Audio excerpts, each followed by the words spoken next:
got someone or something crawling around out here.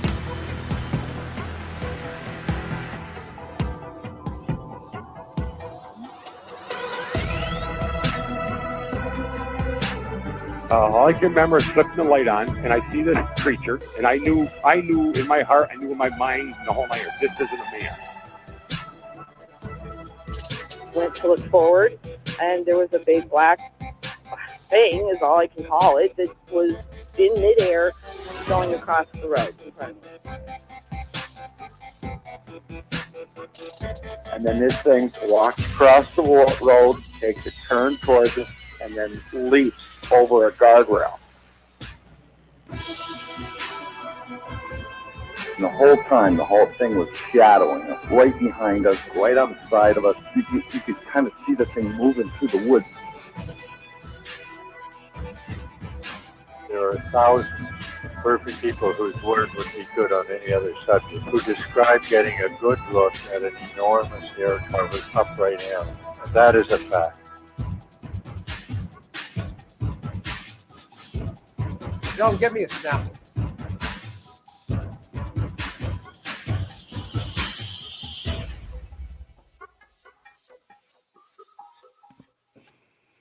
And good evening, cyberspace. Welcome to Squatch-D TV for today's date, January 12th, 2020. I am your host, your guide, the Squatch Detective, Steve Kulls, along with my co-host, Mr. Chris Bennett from Kentucky. Yeah, we're like the Brady Bunch here, and I'm going to point down to him. He's right there. I'm going to be Alice in the middle.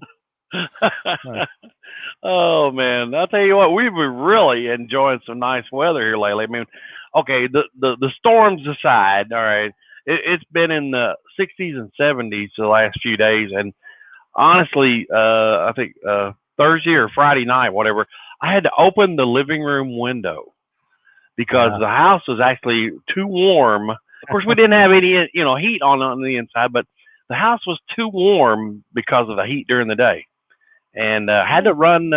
Had to leave the window open Thursday or Friday night. Can't remember, but I cannot believe it. And here in January, normally for Kentucky, that's the coldest month of the year. You know, we have the single-digit temperatures in January. Normally, we were up to 66 degrees yesterday for New York. All right. Wow. Right now we're cooling off. The cool thing is people that don't know what's in front of me here is I have my three screens, my file screen with I have the show all set up. I have the control panel screen in front of me, and I'm watching everybody's messages. We're going to say hi to you guys in a minute. And over here, I have my play screen. But down here, I have actually my Echo Show, and it always gives me the time and the temperature. So right now, I'm running at a balmy 31 degrees. Oh, wow. Wow. Which, hey, for January, I'll take it. Yeah, hey man, if I wore shorts, I could go outside with shorts on right now. I agree. I agree. So anyway, let's get to the hellos. Of course, our regular Cryptidville from good old Kentucky. Hello. Yeah. Hey, we got Walt on. Hi, Walt. Hey, Walt. How you doing tonight, my brother? Yes, hey, we got Walt. the Crypto Hulk, Jeff Stewart. Hello, Jeff. Hope everything's okay with you, my brother. Hi, Jeff. Ken, what's up?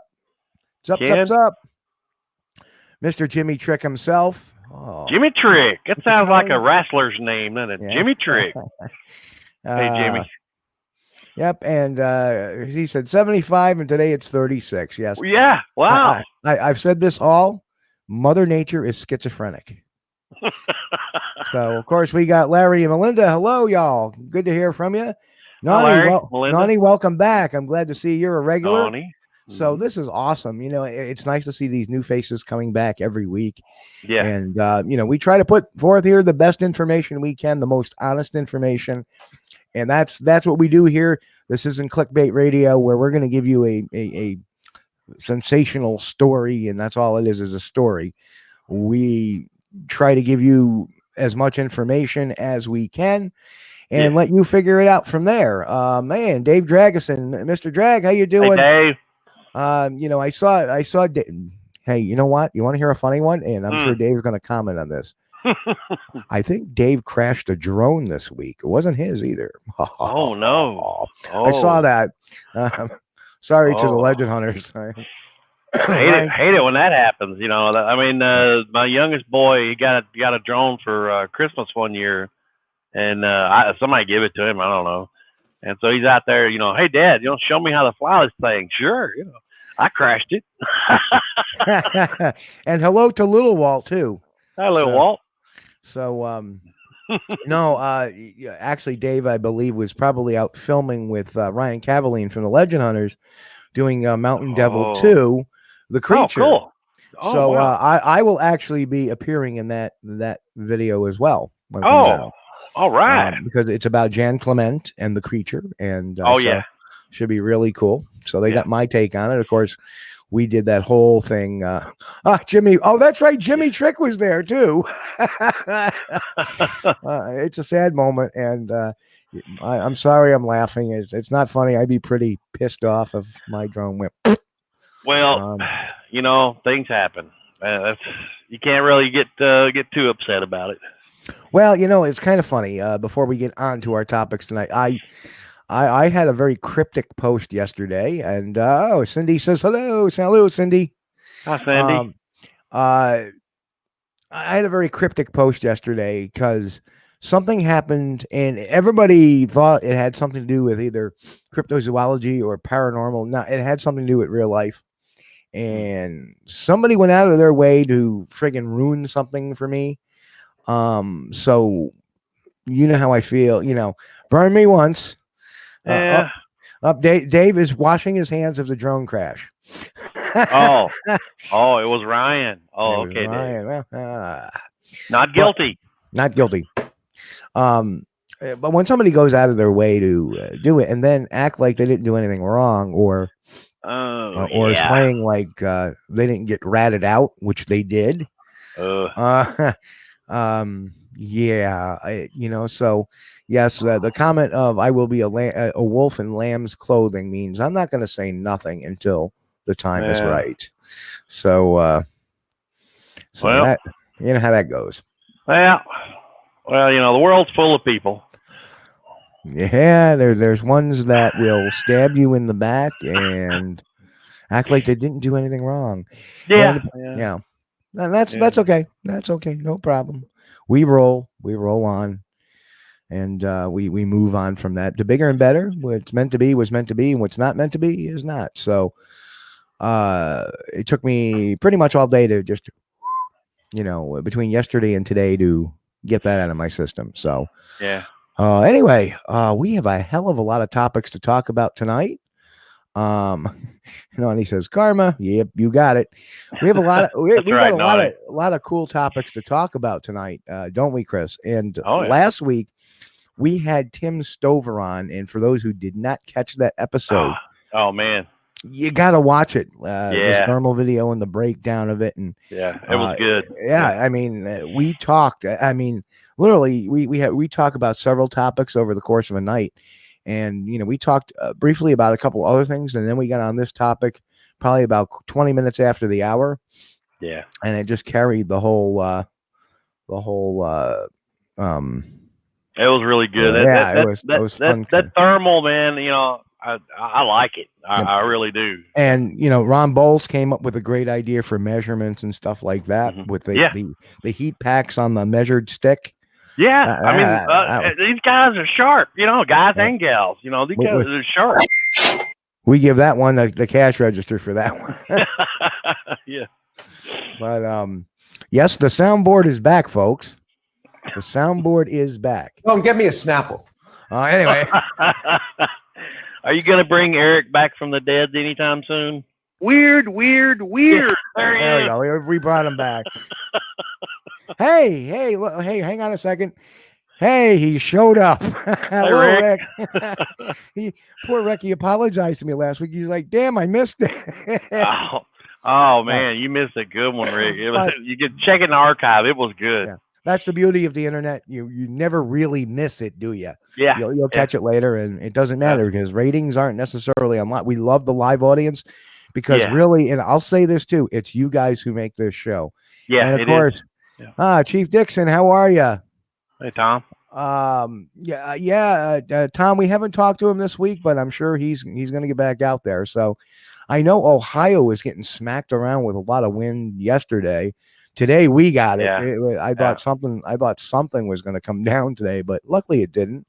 Yeah. And luckily it wasn't a meteor that came down. But then again, the show is not quite over with yet. So, well, hey, that's the thing. If you miss a show, it's okay. Go back there and check it out in the archives. Yeah. But if you're viewing live, you may get a chance to hear the sound of a meteor entering the atmosphere.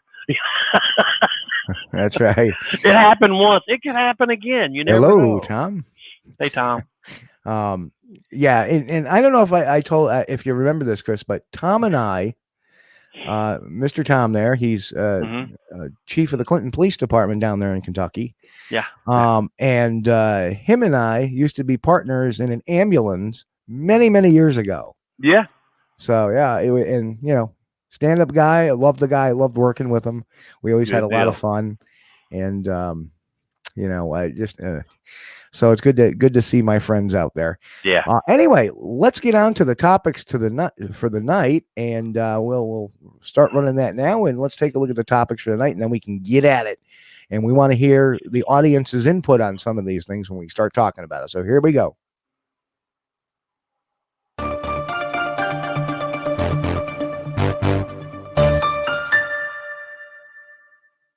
Once again, we have a biased journalist with an accent getting the story of Bigfoot all wrong. Things really kicked off a whole lot more recently, and that was in 1958. There was this dude, and his name was Gerald Crew, and basically he found very large footprints near a construction site. Kind of turns out, not really surprising here, that those footprints were actually faked by a brother of one of the members of the construction crew. So things really kicked up a gear again in 1967, because that's when we have something called the Patterson-Gimlin film. Now, so another problem that people had with the film is that Patterson had a bit of a reputation for being a liar. And then also later on, someone came forward and said, yeah, I was the dude in the movie wearing a costume doing the supposedly impossible inhuman walk. Now, in 2008, a couple of kids, they claimed that they had a Sasquatch body. Okay, folks, you decide. Is this guy being serious and crazy, or is this a joke? Get my 6. And yes, I have my crayon because we're doing math. Tape. That one's harder to see.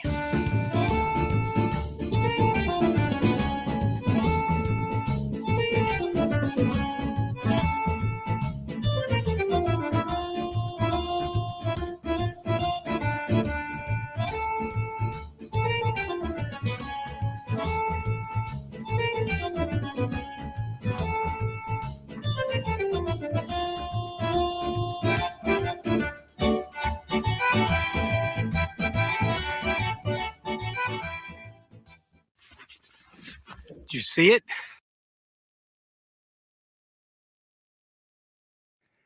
Next up, folks, I want to talk about some Bigfoot conspiracy theories. Some are real, some are not. Mount St. Helens, is it real? Linda Newton Perry's hoax.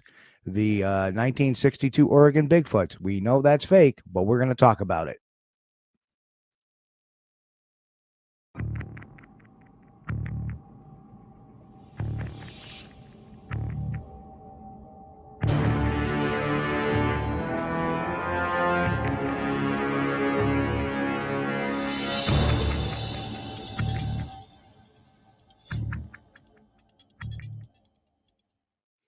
Next up, some observations made decades ago have relevance today in a very old film. Why are these photos relevant to the Patterson-Gimlin film? Yes, today, folks, we may have to look at this in a whole new perspective. What does this mean? Well, stay tuned. You're going to be shocked.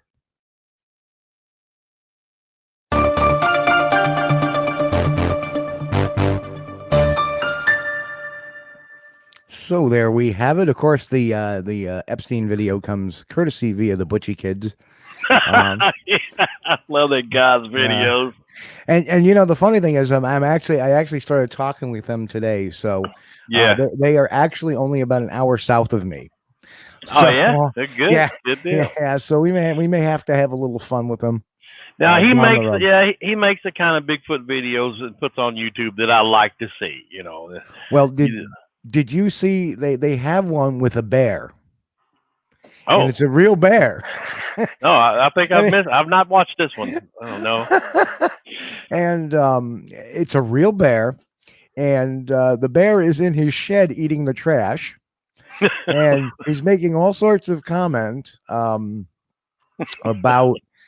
He's making all sorts of comments about. Good God, he goes, "How can you eat that crap? My wife's cooking's not that good." So then he turns around and he yells at the bear to get out of there, you fat bastard. Yeah. And the bear takes off. And for folks, most New York bears are like dogs. You ski, get out of here. They scamper off.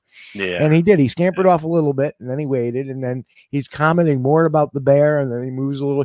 He's basically chasing the bear through the woods, slowly. Wow. Like, get out of here! Come on, Scoot, get. Oh no! Stay out of my yard, you big bastard. And he's got. They really have some good video with a bear. Well, I am going to have to check out Butchie Kid's channel again and refresh a few videos. I haven't been on it in a while. Yep. And the other thing is that some people, they may think, oh man, they're making fun. No, they're just having fun. Yeah, nothing wrong with that. It's not like they're faking anything. I mean, the Bigfoot is obviously not real. Right. And that makes it all the more funny. It's just, you got to have a sense of humor, folks. After all, it's just Bigfoot.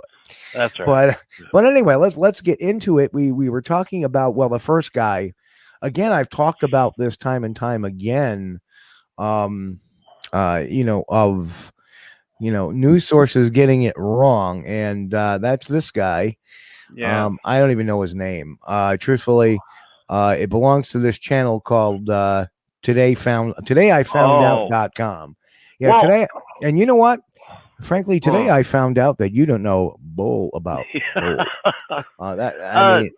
Steve, let me ask you yourself. Sure. Wasn't his full name may have been Gerald, but I always heard him called Jerry Crew. That is correct. That's why I think they're just kind of just going along with the narrative they read. Yeah. He's going to take a walk in the woods like, oh, we're here in California. And he's got this English accent, which he very well may be. Why did you waste your time if you're not going to take a journalistic effort to it and just, read it's so obvious that he just took a bunch of stories, put them together and read them on a video without any of his own research. Right. And, well, hipster there should have done a little bit of research and a little boots on the ground before, or at least boots on Google. Butchie, what was it? Ed says Butchie Kid video of the hitchhiker was the best. Yeah, that was. Yeah. That's good. Get out of the road, you big bastard. I like the one where the Bigfoot steals the dirt bike. That's my favorite, I think. That was hilarious. But they're all good. Don't get me wrong. I like the one coming off the roof. And Tom says, yeah, this is fake news. No. Yeah, Tom. This dude work for CNN. This guy. Wait a minute. That was kind of political. Yeah. I apologize. Sorry, folks. You've been dinged. Oh no, hang on a second, Chris. Hang on. Ready? I want you to hit yourself on the head on the count of 3. 1, 2, 3. Hit yourself on the head. There we go. We'll edit that out later. Okay. Hey, you know what? That special effect worked pretty good. I want to see that one in playback. But yeah, see there, and Nikki says to fact check, and I agree. But you see, these guys aren't about fact checking. It's about getting. Again, this is why we do this type of show. This isn't. A lot of times this isn't exciting. Once in a while we get something exciting we can work with, but I'm not going to sit there and put clickbait after clickbait after clickbait.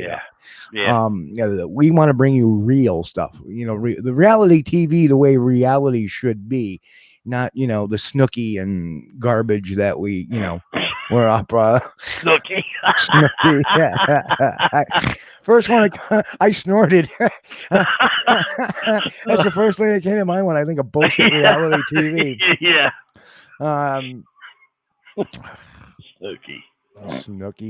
Snooky Bigfoot. But yeah, so yeah, this guy is completely out of touch with what's going on. Again, there is the track difference between the Ray Wallace one and the Jerry Crew track. Does it look anything like? No. It looks nothing alike. Yeah. The Marble Mountain tracks is it Marble Mountain or Blue Ridge Mountain that John Green had gotten, they look more like Ray Wallace's tracks than that. And Onion, what was there? Was Onion Mountain tracks or something? I can't remember. No, Onion Mountain was in Oregon. This was okay. I want to say this was the Blue Ridge tracks. Okay. That was the one they matched out really good because it still had where that the stomper is busted or cracked. That matched out on the cast too. It was really good. Yeah. Yep. So I mean, it's very clear that this was not the same thing. In fact, this may have given him the idea to create those stompers. Right. And there was never really any evidence that this is the thing that's thrown up. And to be completely honest with people, is people say, well, there was never any evidence that he actually used that to trick people. And to that, I say, bullshit. And I hate to be that, the bottom line is that if he didn't, you wouldn't have them, he just wanted to see if he could trick people. Well, that's a hoaxer. Yeah.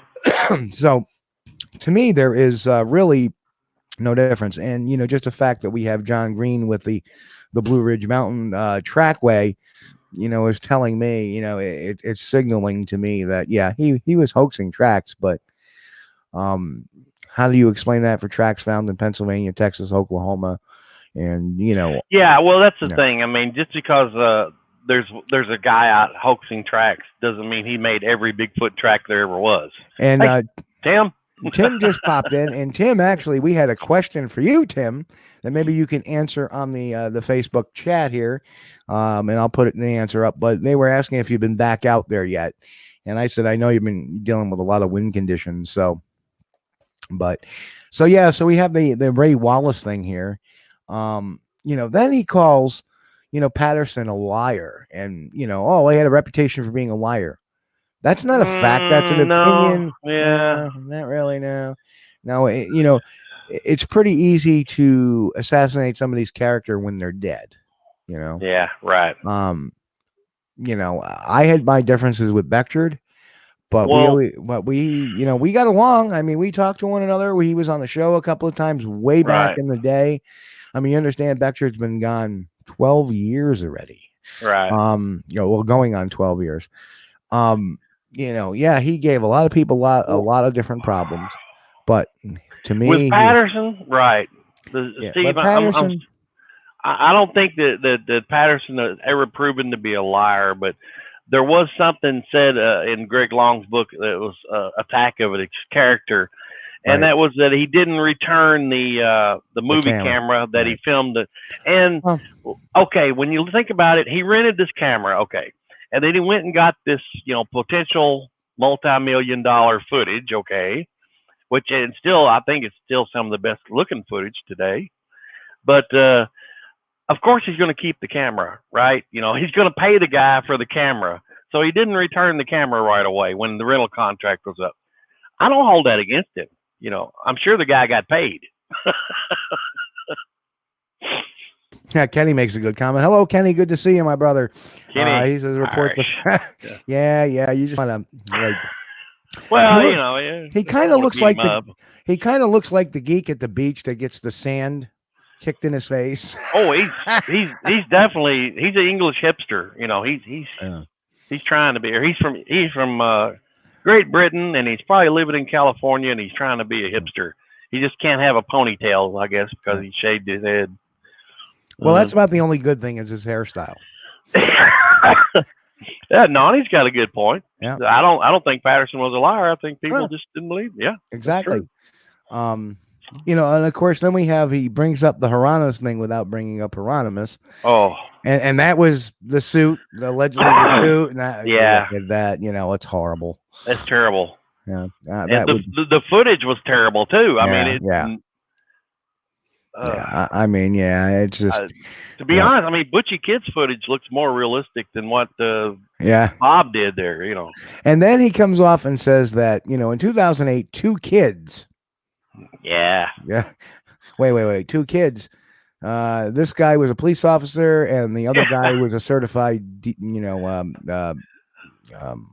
bullshit artist. Well, I mean, you could understand if the guy was like 65 years old, okay, and he's talking about these 2 guys here, but I think those guys are probably older than he is. I know, 2 kids. So that just shows you how much research. And by the way, Tim says he hasn't been back. Damn, rain and high winds in Ohio. And I knew there was high winds, so I said that was probably a good reason for not going back because you can't do nothing there. Yeah, my front yard and driveway, Tim's full of limbs. Well, says betting he is a fake reporter. No, you know what he is? He is a clickbait artist who wants I'm going to create this channel, and I'm just going to, it was done with about 20 minutes worth of research and maybe an hour worth of photography. And now I got myself my video I can put out there. Yeah. And there's no real research done in there other than just what he found on the internet. And he almost is repeating verbatim some of the other crap that's out there on the web that's incorrect. So, is this man for real? So this guy is off the grid. Yeah. I've seen some of his videos on YouTube. He's an off-grid guy. Do you like that one? The analog red circle. I was like, I've never seen a guy. Ryder says Nick Dyer still sickens me. Yep, me too. But yeah, I said this guy just brings his own manual, and instead of putting it on the actual video, he just brings it on and holds it up. Hey, that's a time saver there, man. I mean, that is. I'll just look. That's pretty good, though. Unfortunately, I've never seen anything inside the red circle other than trees and some snow and maybe a few down leaves. I saw that though, man. I'm like, I'm going to call that the analog red circle. That's pretty good. That's pretty good. Perfect. So yes, amidst all my being pissed offedness, I actually came up with a good one. Well, I mean, I think he's got kind of like a homesteading channel, if I remember right. It's been a while since I've watched any of his videos. It's off the grid, I think, living off the grid, something like that. Yeah. And that's great. That's fine, but this is a little bit out there. It really is.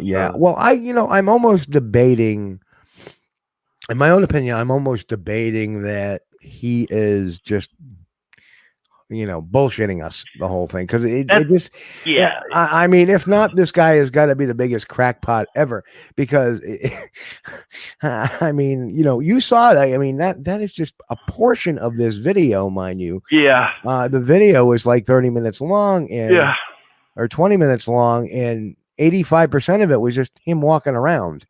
And well, I think now I don't know this guy personally, but I have a feeling that most of his income comes from YouTube.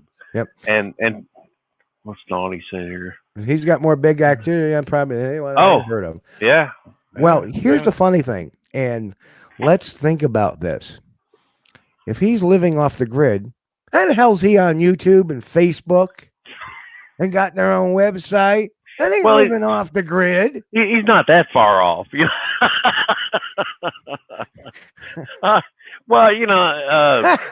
John Bush says off the grid, more like off the rocker. Very good, John. But I've seen that the people that kind of make a living off their YouTube channel, they tend to put out some really kind of out there stuff every now and then to get more hits. I guess you call it clickbaiters. I don't know. Yeah.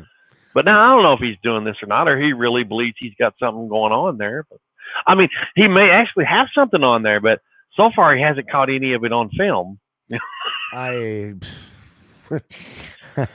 I just, this is a beautiful picture. I love this. The analog red circle. This is That's good. That's good. Hey, hello Twitter, Ken King, and that Ken. number there. Ken, welcome. I'm glad to see you're watching on Twitter. Good to see you. He says the garage maybe is off the grid. Yeah, true. But thanks for joining us, Ken. You could get like satellite TV and internet and stuff. So, he could be legitimately, he could be relying on solar. I love solar too. I recommend everybody, get solar. Save the world, great. Analog red circles. Yeah. So anyway, so moving on. We'll talk a little bit about Epstein did not I had to put that back up there. Oh boy. Okay, hang on. We got Dave, Dr. Squatch from north of Pittsburgh, chiropractor, is the biggest. I don't think he meant to say look in the Squatch Circle investigation. Yes, I met Dr. Squatch too. Not very impressed. Very defensive. Anyway, but yes, Epstein. Anyway, and then finally, we're going to talk about why are these relevant to the Patterson Gimlin film. But so anyway, let's get into some of these conspiracy theories, and I'm glad to see we have Dave Dragusin in here because the last one I just found out, and maybe he might be able to give us a little input. But of course, here's some of the conspiracy theories that are out there right now. Okay. A DNA test proved that Bigfoot is a part hybrid. The Melba Ketchum thing. This comes from a few of these come right from news organizations. They feel that's a conspiracy theory because it's not been proved scientifically, and they're trying to say, and she's made that comment. They deserve U.S. citizenship. Okay. Weird. Anyway, Good. Perfect.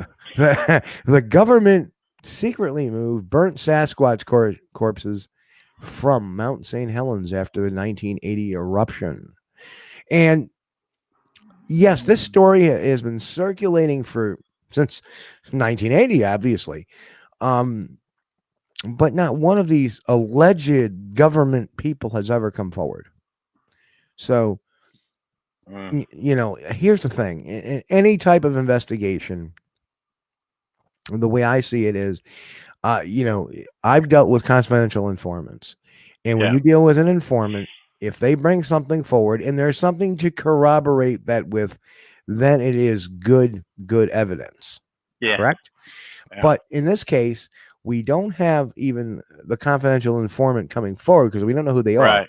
But we have this informant that says, hey, we have this, but there's nothing to corroborate it with. You haven't given us anything. You would think that if you're going to come forward that you would have absconded with something, a picture, anything of this, to prove your point. Bob Lazar, who came from Area 51, the whole Area 51 guy that allegedly worked at Area 51 and saw aliens, he has provided, I believe, some very minuscule corroboration. And that's fine, but at least he came forward with his name. Right. In this case, we don't even have that. Yeah. And no, Dave, I'm not talking about that one. We're getting that. I know he's doing that purposely. And a lot of these guys that come forth with the government conspiracy things, they always it seems like now a lot of them are tied to the Alamogordo primate facility out in New Mexico. They say that they took the bodies there, and fortunately for me, I have friends there. I have friends that live in Alamogordo that work there. So, hi guys. So if anything happened like that, I'm going to get a phone call. Well, yeah. So, before I forget this too, don't forget about N.K. Davis. Yes, the great Bigfoot massacre at the Patterson Gimlin. Now, Well, yeah. I'm not afraid to take that one right ahead. Yeah. You know, MK's a nice guy. He is. Yeah. I think he's completely off his rocker about 90% of his evidence now. Well, you know, let me just predicate this, that he has developed an entire theory based on a film when you can't base a theory on just the film alone. right. You know, there's no corroboration of anything to what he says, just this conjecture. Well, yeah, that's the thing. I mean, MK's got his theory, and that's fine. You know, everybody that watches the film has got a theory about it. You know, I've tried to see it from his point of view, and I just can't. I don't see what he sees. He sees a lot that I don't see. So, and I'm not saying that he's right or wrong. It's just we don't see it the same way. Yep. That's all. We'll be getting back to that in a minute. Yeah, yeah. Bigfoot is really an alien. Now, I've always had the staunch argument that if Bigfoot was an alien, it'd be wearing pants. You know, because you would think, you know, you're an advanced creature if you're an alien and you came here in a spaceship. Now you're going to roam the forest where there's chiggers and gnats, and mosquitoes and ticks. Yeah. And, you know, a gazillion other things that bite and like to eat little bites out of you. And you're going to walk around naked. Do we send people to the moon naked? Do we send people to Mars naked? Well, we haven't sent anybody to Mars, but what I meant to say is, would we send somebody to Mars? Now, just put the helmet on, walk around there with your junk just. Yeah. You wouldn't do that. Well, you know, you think when humans started wearing clothing, one of the first things they covered was their genitals, or their private areas. So those are the more,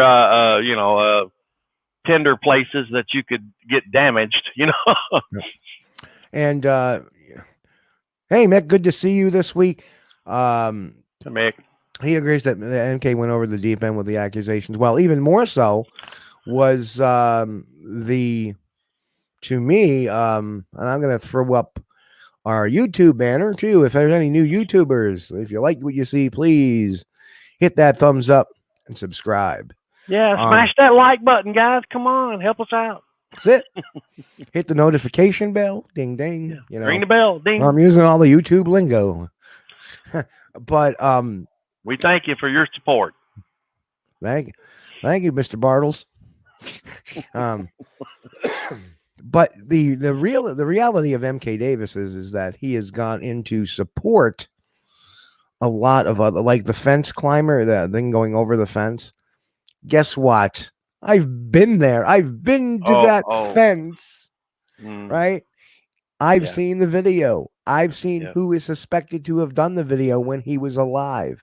And I can tell you with a 99.999% assurity that the person going over that thing was Mike Sells. And he was wearing a ghillie suit. And you can even see the cuff of a pant leg as it goes over the fence. He was a very tall gentleman. I think he was 6'4", 6'5", something like that. Really, really tall, skinny, lanky. Could easily, go over that. MK is standing there and, the fence is 5 feet tall. No, not where he went over. No, I was there. And if you push that down and being as tall as Mike, you could do it. I mean, look at Andre the Giant. Look at Big John Studd, the wrestlers, when they would step over the top rope. Right. So it's not, not really a big deal for Whittam, and a big deal for Mike to do that. And there was a lot of other questionable videos as part of a whole series of videos and that. And then we get into the other weird stuff like Bigfoot leaving notes for Mike and his wife and stuff like that. And that's all that came out of that video. You don't hear that part. Oh, yeah, the Bigfoot that was climbing the fence like that. Yeah. It was leaving notes for Mike's wife and leaving notes for Mike. Hey, baby. Drawing little cartoons with a crayon or something on a rock and would leave, yes. So understand the history, the story behind it. MK is not giving you the whole story. He's refusing to acknowledge that part.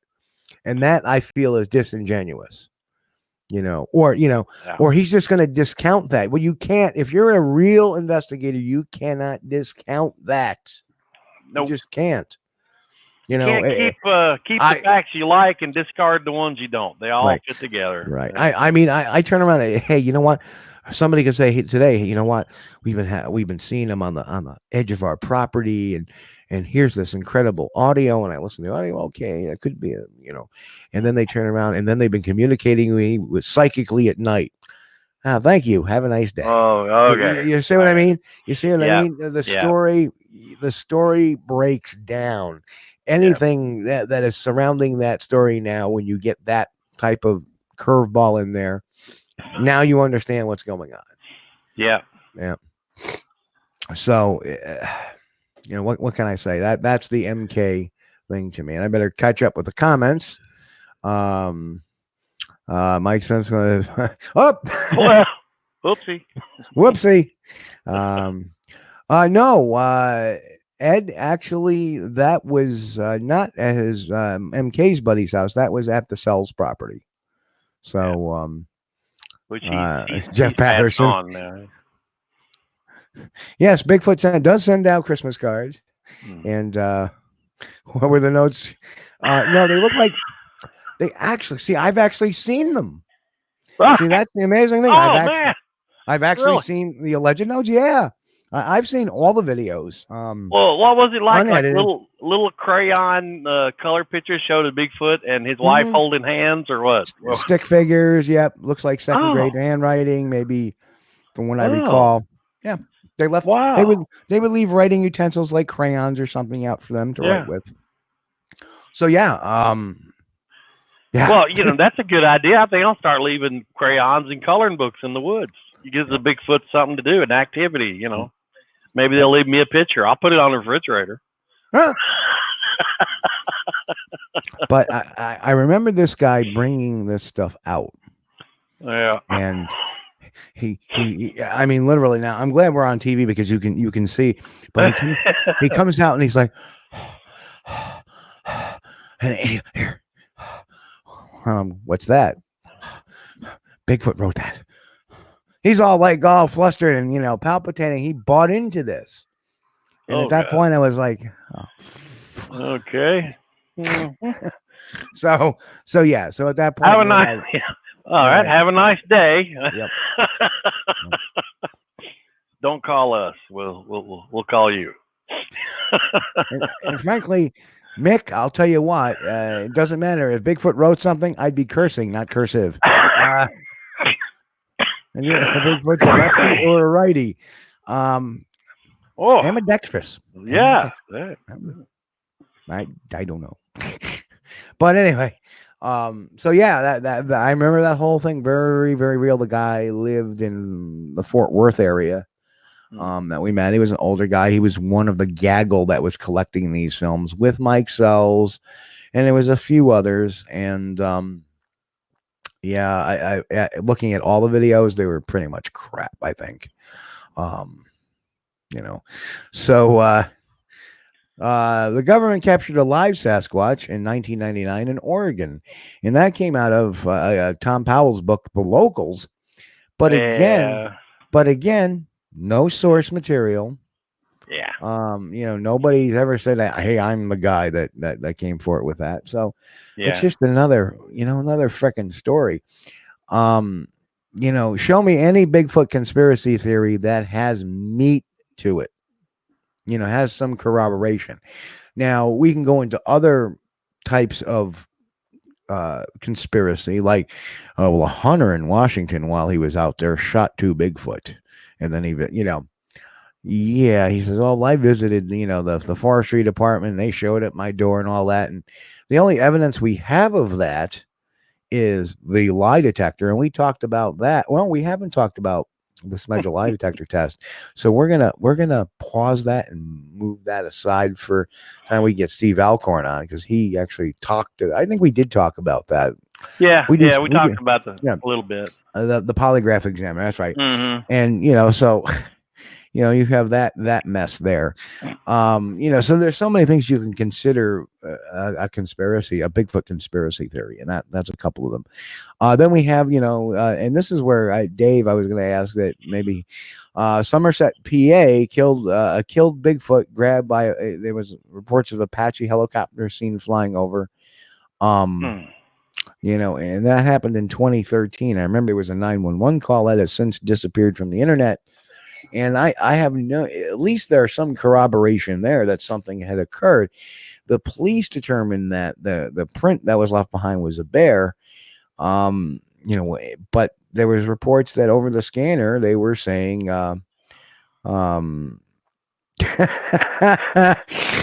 and of course, our local there says he's in the helicopter base at the airport here in Johnstown. He caught the commuter flight to Pittsburgh.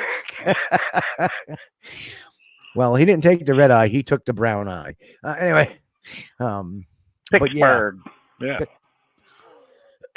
So we have all that. You know, people ask all the time: is the government covering up the Sasquatch mystery? Chris, what say you?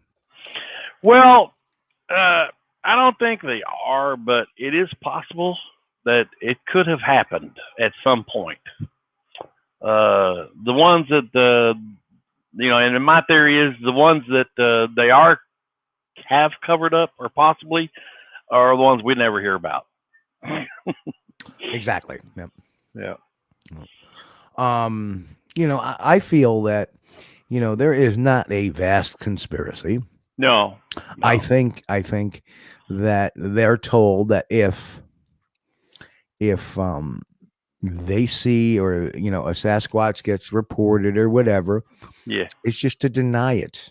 Right. And the reason why they're telling their lowers is, well, you don't want all these crazy people with guns coming in there trying to kill one. Right. It's going to cause a safety issue and blah, blah, blah. Right.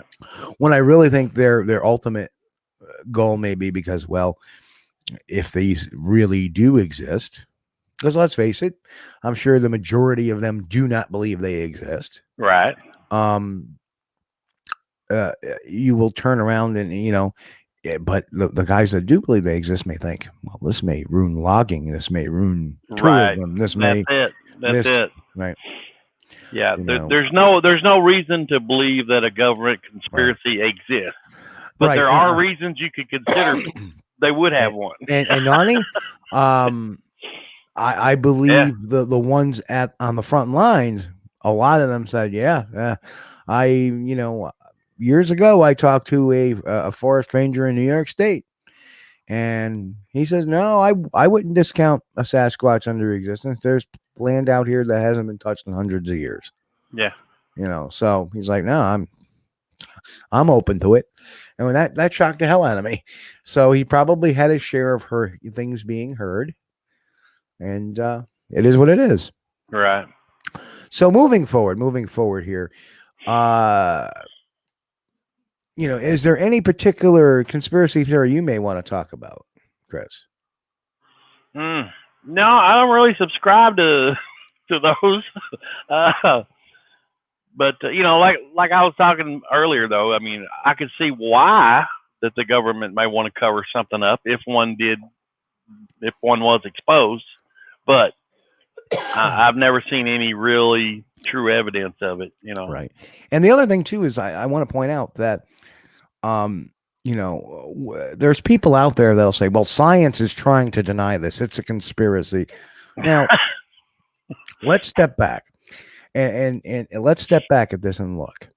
Number one is, I really think that the person that's really feeding off the science conspiracy is Melba Ketchum, for all the wrong reasons, of course. I understand there may be a bias with scientists. I've seen it myself. I've talked about it myself. We're going to talk a little bit down the road on the show about that, because they say the damnedest things that don't make sense sometimes. Right. And a lot of times when you watch a documentary, they have this talking head skeptic, which is giving you their opinion, no fact, nothing written in a book. Right. They'll say, well, you know, there's no evidence, you know, and I use this all the time. There's no evidence to support, North America could support a large primate. Well, what the hell are we?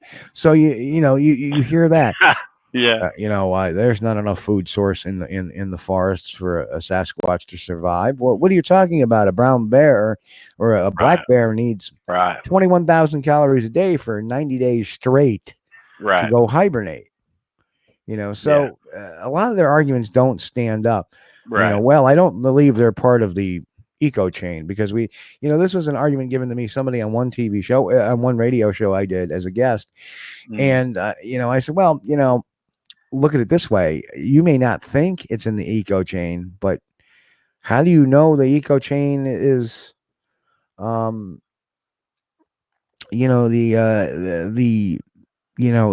exist. So you wouldn't notice anything in the eco chain. They're not like being newly introduced to the eco chain. Right. Or the ecosystem rather. Right.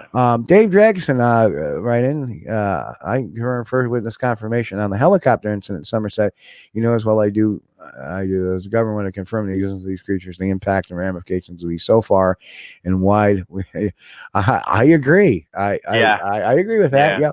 I don't think it's a huge conspiracy because it doesn't, I can understand the UFO thing, why they would want to keep some of that stuff quiet, because it has national security implications. It amongst a lot of things. Wow. Because let's face it. If a flying saucer or a UFO goes down in the desert, they grab that craft. They don't want that out there because next thing you know, the Russians are going to want that technology, or some other North Koreans or whatever they will want that. China, they will want that technology too. We keep it for ourselves, man. Have those stealth jets and stuff, So I tell everybody, and I read this time after time. Well, the government will never. The government is not all knowing. They're not in, all control. They, people think that, hey, you, hey, what's going on, Chris?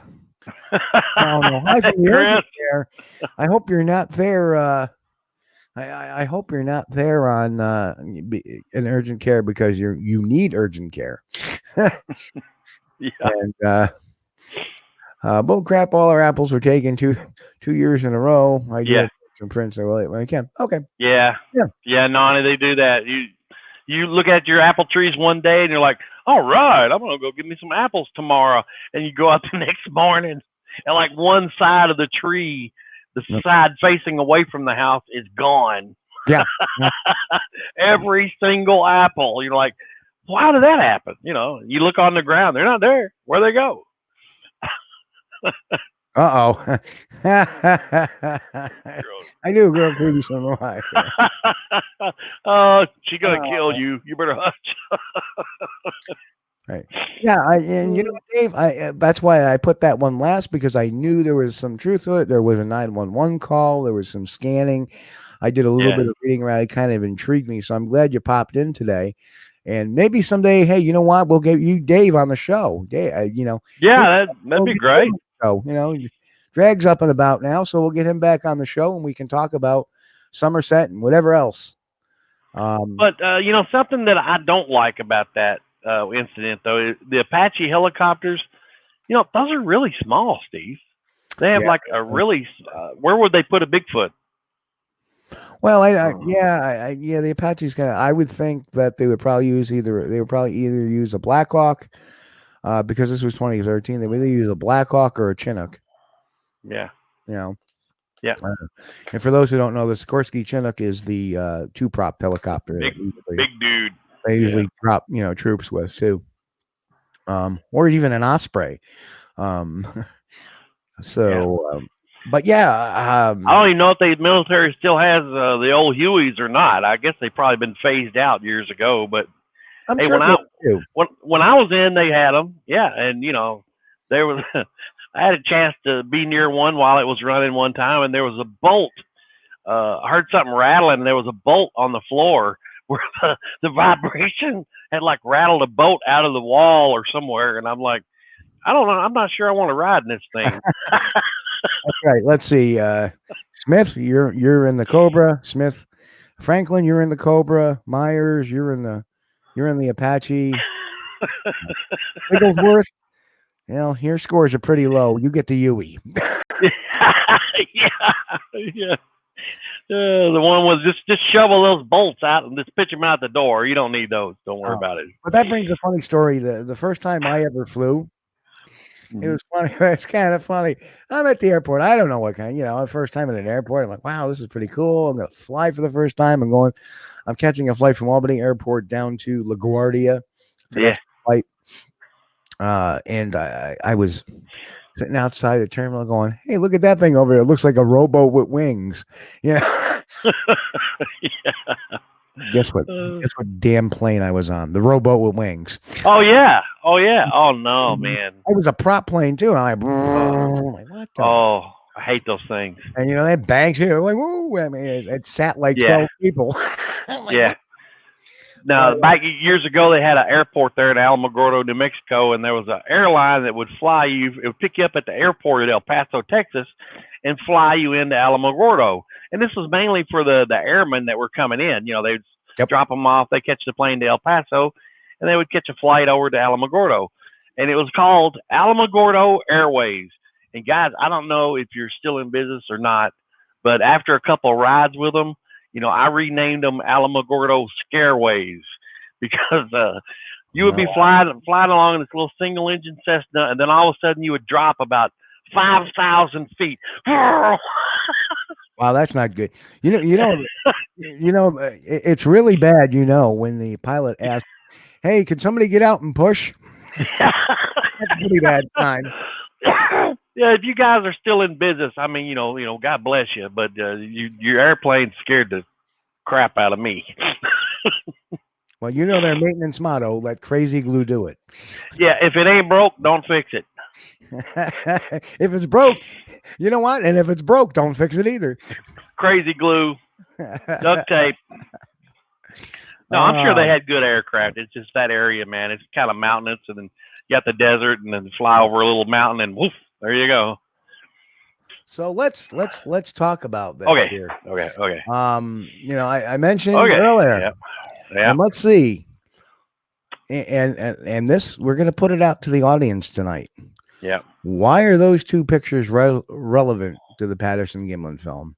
You see, when I look at a scenario, and it's not like it's always on my mind, but I always come back to revisit it once in a while. Yeah. And I do a lot of reading. For those who don't know, I do tons of reading and a lot of watching YouTube videos, but I don't watch the crap YouTube videos. I watch more science ones and stuff like that. Yeah. Believe it or not, the amount of Bigfoot stuff I watch on YouTube is about that much, unless I'm doing research for a show. Yeah. But what do you think? Why are those pictures? Now, on the left, we have a male gorilla, and on the right, we have a female gorilla. And does anybody notice anything about right? But does anybody notice the difference between the male and the female? All right. So anyway, years ago, in fact, it was one of the first books I ever read on the topic of Bigfoot. It was the second book I actually read, and it's called Bigfoot. And I found it in a used bookstore back, I want to say about 1982, 83. This is how long I've had this book. Mm-hmm. So I've had this book for almost 40 years. But anyway, it was written, this is the book here, and it was written by John Napier. Now, for those who don't know, John Napier he is an anthropologist. He's a doctor. And he worked for the Smithsonian. He was one of the curators. Wrote a very, very good book. He does not discount the existence of Bigfoot, but a very curious thing. Now, Mick said sagittal crests are characteristics related to size, not sex. And guess what? So anyway, Dr. Napier writes, and this is why we need to take a look at this. So Dr. Napier writes, the appearance of somewhat, and he's doing an analysis of the Patterson-Gimlin film, the appearance of a somewhat cone-shaped top to the head skull is definitely non-human, but occurs consistently in adult male gorillas and male orangutans. The function of the bony crest, which provides the anatomical basis for this appearance, is to give supplementary attachment areas for heavy jaw muscles necessitated by massive jaws and teeth. Essentially, it is a male characteristic and only very rarely occasionally seen to an insignificant extent in females. Mm-hmm. So what that's saying is that the pronounced sagittal crest is a male function. And I just want to say, hey, Bigfoot Quebec, welcome. Yep. Right on the money, sagittal crest. That's right. Yep. Yep. I would say hello in French and welcome in French, but I don't want to insult the language. I cannot speak French whatsoever. I took Spanish. Didn't do so well in that. I took German. I do speak German, but the reason why I took German was so I can be illiterate in 2 languages. But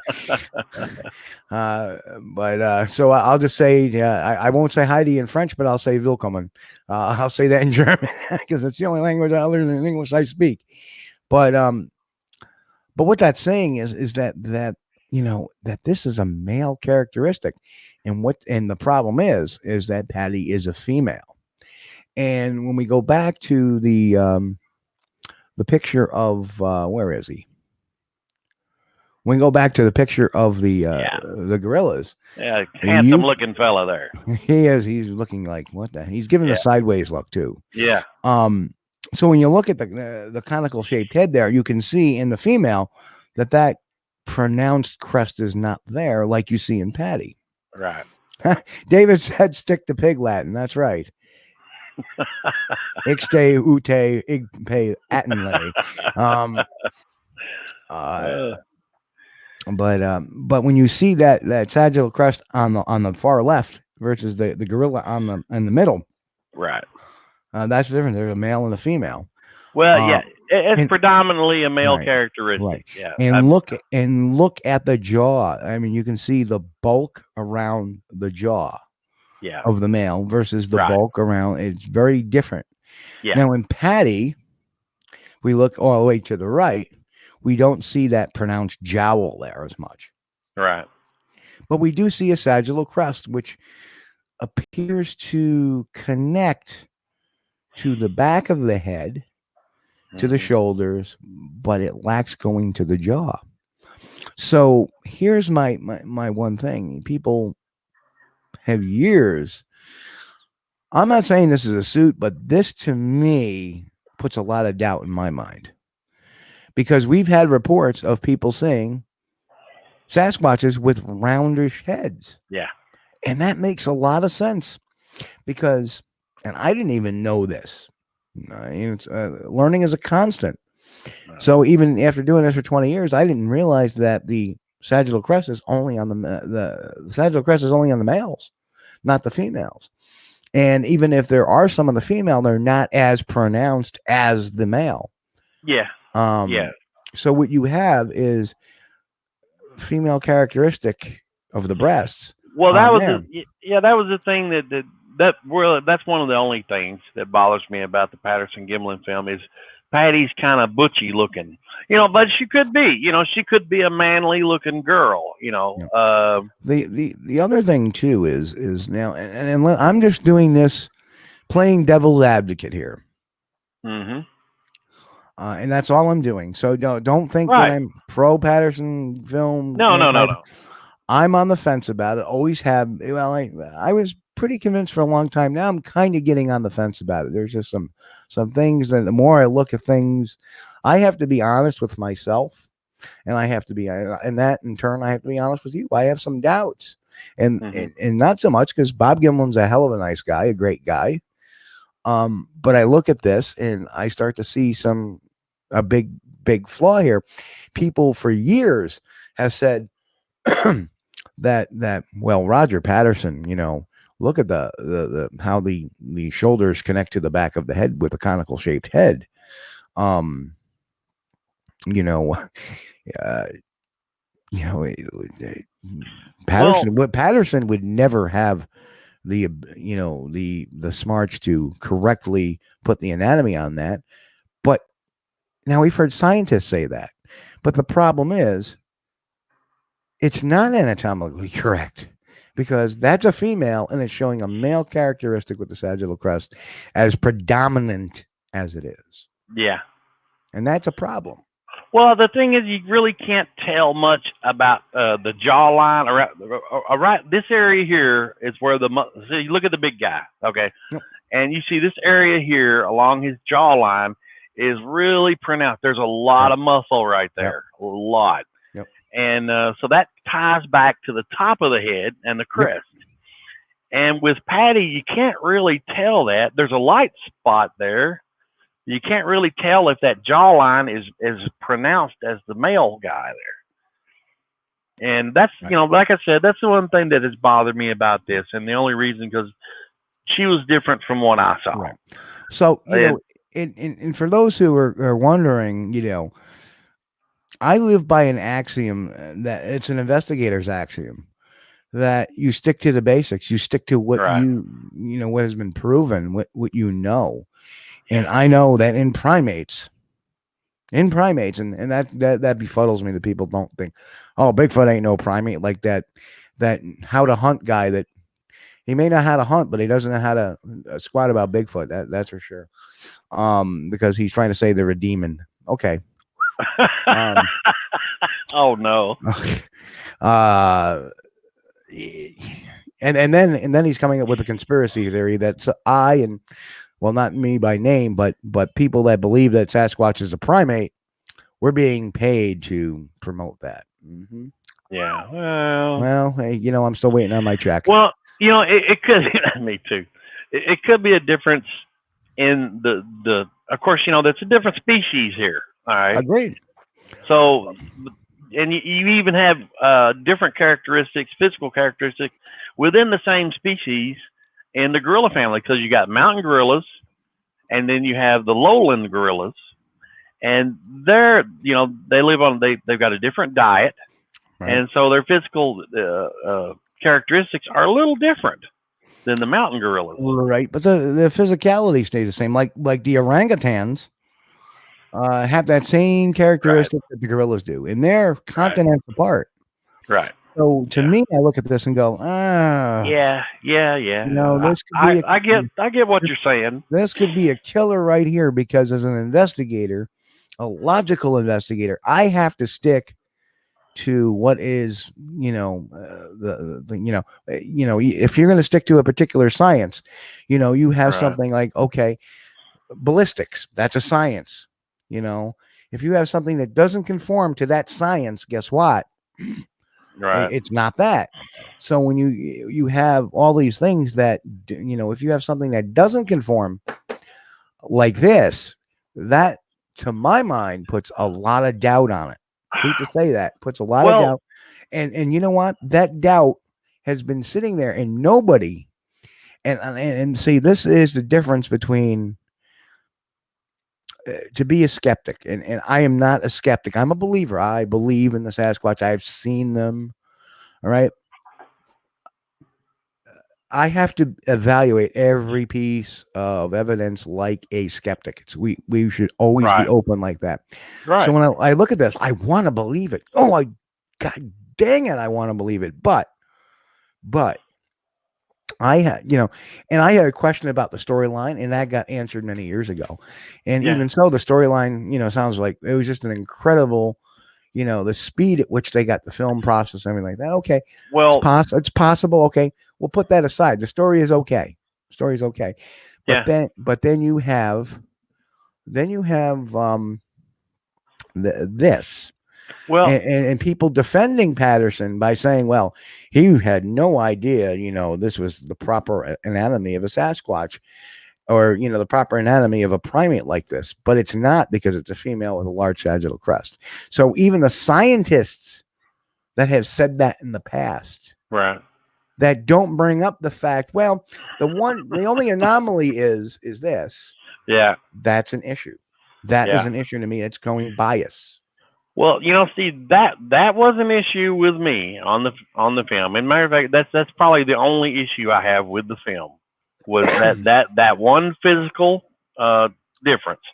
But there are some other issues that, like, if we take for granted that the measurements of the trackway were correct. Okay, I've laid out those measurements. And I've tried to walk that as smoothly as Patty did. I can't do it.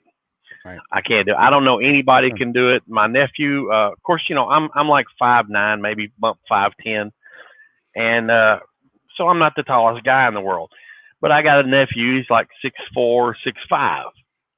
Right. And I made the measurements, and I put strips of tape on the floor and measured them out. You know, there was some shorter ones, like 42 inches, and then there were some longer ones, 65 inches that Patty's walking. So, yeah, I tried to walk as smoothly as she could. I cannot. As you stretch your legs out, the top of your head goes down. And then a repeated step movement, you're going to be bobbing up and down like that. Now, Patty is just as smooth as silk as she walks out. I agree, but the fact remains is that it could be imitated. I don't know about it could be. It can be imitated. Some, you know, we're all saying that, well, you know, it's smooth as glass, it didn't bob his head, it's doing all that. But the bottom line is that if that's a person in a costume, they may have created this walk just for the sense of creating a walk. I'll walk a little differently. Yeah. You know, maybe the walk was caused because the way the costume was configured. Don't know. If the trackway measurements are accurate, which we don't know that, okay, correct. We're taking somebody's word for it. If the trackway measurements are accurate, there is no way that's a guy in a suit. Okay. He would have to be at least 7, 8 feet tall. But let's rewind that. Let's roll that back. What you just said. Okay. If that's a guy in a suit, then anything past that incident is bullshit. Right. That means track measurements, stride, all that is bullshit. Right. Because that's a guy in a suit. Right. Yeah. Right. So you know, any of the minutia of that really is irrelevant. What becomes relevant is what we know from science. And I know there's been people saying that, you know, okay, there's a bulge in the leg. It could be a herniation. It could be this, could be that. Right. You know, it could be keys. Yeah, you know, in the pocket, and it just how happens to be most people are right hand dominant, correct? Right, or he had a golf ball in his pocket, you know, and it's on the right hand side, and so it's where you would dominantly keep something in your pocket. Yeah. So to me, it's like, okay, that does look pretty interesting. The 4K, which is what I have up here, and the 4K, to me, really makes the back end of it look really bad. You know, that the buttocks do not jiggle, bounce, or nothing. It is one, and I've always, and we've talked about this in the past. You know, you look at that and it does not seem to, in fact, it seems to overhang a bit, almost like a coat would. Man, I don't think this is coming. I don't think it's putting it through the monitor at 4K for the show. No, it's really it's really pixelated bad. Right, yeah, it's really not. But even so, you can see that, you know, there is, you know, to me, it's you know, somewhere in here where you see this looks good, right? But then you see it turn. And now all of a sudden you see this kind of break in here. And that really concerns me because that doesn't seem natural. Right. And then as it plots off, you really don't see the butt moving. You see the back move a little bit. But what you see is some movement in here, but not below. So I don't know.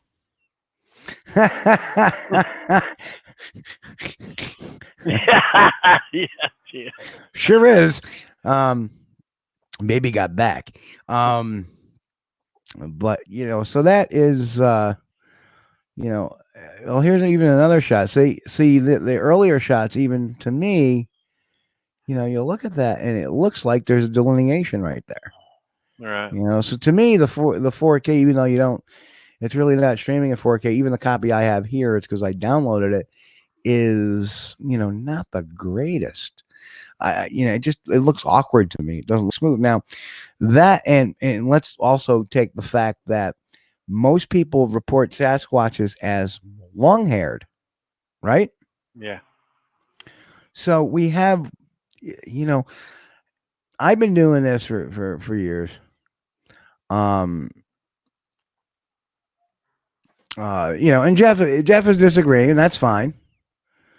But I'm telling you, I don't know. Let's put the butt aside. Okay, it could be just film trick, pixelation, whatever. I understand that.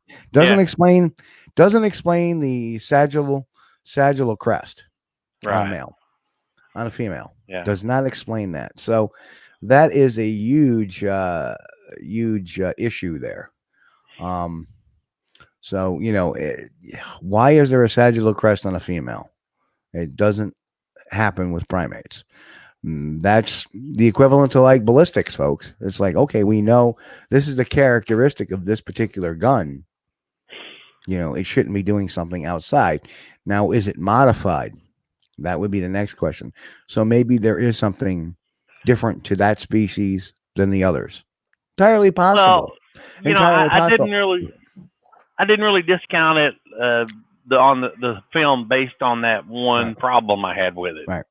Because, like I said, Patty could have been a butchy looking gal, And I've seen women that were very, don't get me wrong, I love all women, but I've seen women that were very feminine looking and very petite. Then I've seen women that could play football and kick your butt. And Jeff respectfully disagree, and you're entitled to that. I'm glad you do. Hang in there. Yeah. And Jeff, give me a call after the show. I got to talk to you about something too. So I'm glad we're connecting here. It'll be 10 o'clock your time. I'll be around. So, give me a call when the show's over. You're in Central Time. So, give me about 10 after 10. I'll be up and around. So I don't go to bed late tonight anyway. I work second shift. So, but you just got to go back to what you know. So there does look like there's something up with it to me now. Yeah. But that's okay. I mean, am I saying it's fake? No. No. I'm just saying I have some doubts based on some science that it, I can't live by that statement now that that Patterson, made this suit anatomically correct because it's primate. Right. And he could, if this is a suit and he did make it, he could have threw that in if he's that smart. And Jeff, I agree with that they're not apes in the sense that, like us. Right. But they're more apish given you see an ape-like manipulation on the shoulder. I just better word or structure on the head and shoulders there. You see that ape-like structure. Look at the gorilla, the male gorilla. Yeah. The problem is that, you have two separate branches because the orangs are nowhere near a gorilla, but yet they have that same characteristic. So it's a roll of the dice. But Jeff, you give me a call and we'll, I got to drop something on you tonight. Where were we? So you got to take each piece of, we have all these, and I understand growing up in this, but after a while you start looking and I don't want to insult anybody, but there are many sacred cows to this institution of Bigfootery or Bigfootology or whatever you want to call it. You have the four horsemen. Well, they were full of mistakes through their times too. Sure. All of them. Everybody makes we have the Patterson-Gimlin film. We have the Sierra Sounds. But it's like this. How come nobody's ever seen a short-haired Sasquatch since? And you know, John, I agree, but let's look at it. Let's look at it this way. The enhancements, are they pulling stuff out of the film, or are they adding stuff to the film? Meaning, are they adding artifact that may appear to be something that's not really there? If you look at the original film, it looks nothing like what you see up there. Nothing. So is this something that, enough compression and adding to the film? Maybe could be. I don't know. But all I know is that the large sagittal crest on the top of the head is a male trait, not a female trait. Why does Patty have one? Yeah, that's a question to be pondered. Why is Patty short-haired when they're all long-haired? Just like conversely, like the Sierra Sounds, why haven't those sounds been heard elsewhere? And Steve, I don't want to get into description of the face in any kind of detail, but Patty's sporting one heck of a schnoz there. I tend to agree with that. You know what too. I mean? Does it look flat though? I've heard they're much flatter. So, it's hard to tell, isn't it? Yeah. Jeff said all in the South are short-haired. Not the bastard I saw down there. You forgot I saw one in Alabama, and yeah. Well, that the hair length couldn't be just a small thing. It could be the difference in the temperature or the weather, and they may shed. You never know. Right, and that's when Chris, I think you kind of misunderstood what I'm saying. Is that I have doubts about that too, because why has that not been caught elsewhere? Why? I've heard people say, well, it sounds like it, but without the recording. And Jeff did say, I'll say this, Patty looks like too. I've been face to face with. So there are things that should, even though the problem is that we have so much invested in this mystery. We have so much to believe in. We have so much that we feel that if this is taken out of the foundation and ever comes out that this is not real, it'll destroy all of us. Right.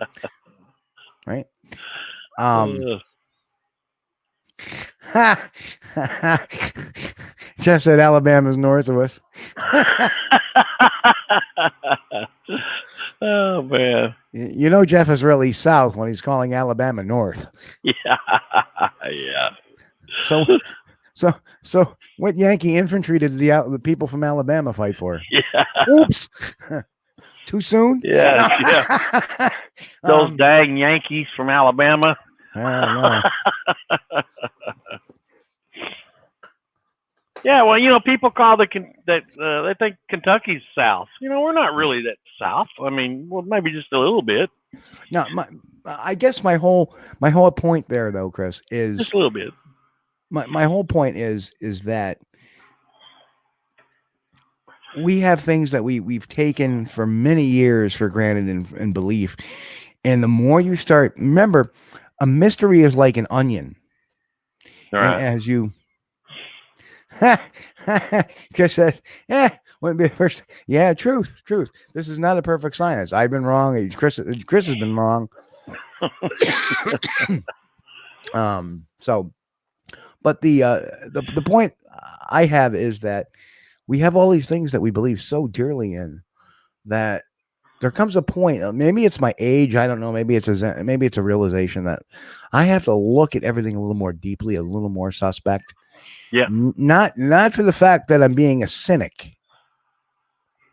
Not the fact that I'm being a cynic, but I have to be honest, and it's about honesty and being truthful and being real. Yeah. That is what's missing from so much.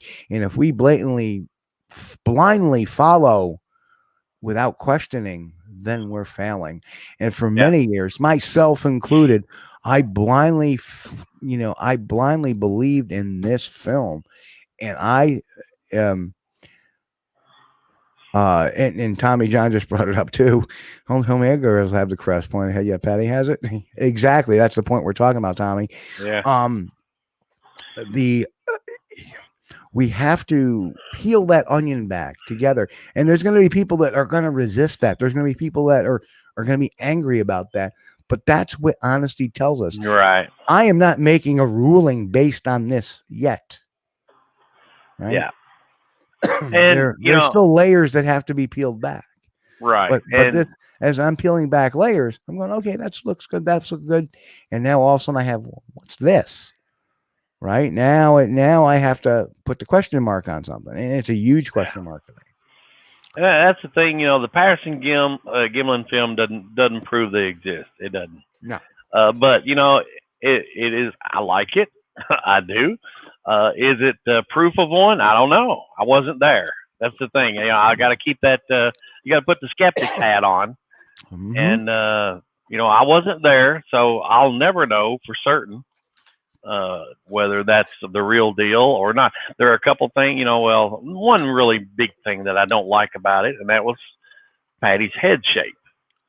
And there might be a few other odds and ends, but those are small things for me. That's not necessarily a deal breaker. Right. I mean, everything looks right, but if that head was rounded, it would have been perfect. So I don't know. Been better, yeah.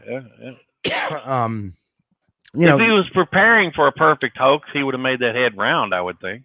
See, I was once told that as an investigator, my mission is to prove something fake, and that's not true. Yeah. My mission is to get to the truth.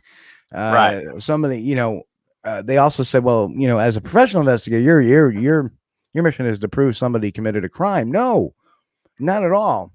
My first mission is to prove a crime had been committed. Yeah. And that's the difference between a skeptic and a cynic, is that I come in, I'm going to go, well, this is an incredible story and it requires incredible evidence. Right. And Mick, I agree. We've had Bill on several times. Yeah. So Bill Munn's a great guy. And, he's done a wonderful job at recreating everything in the facts as they were told.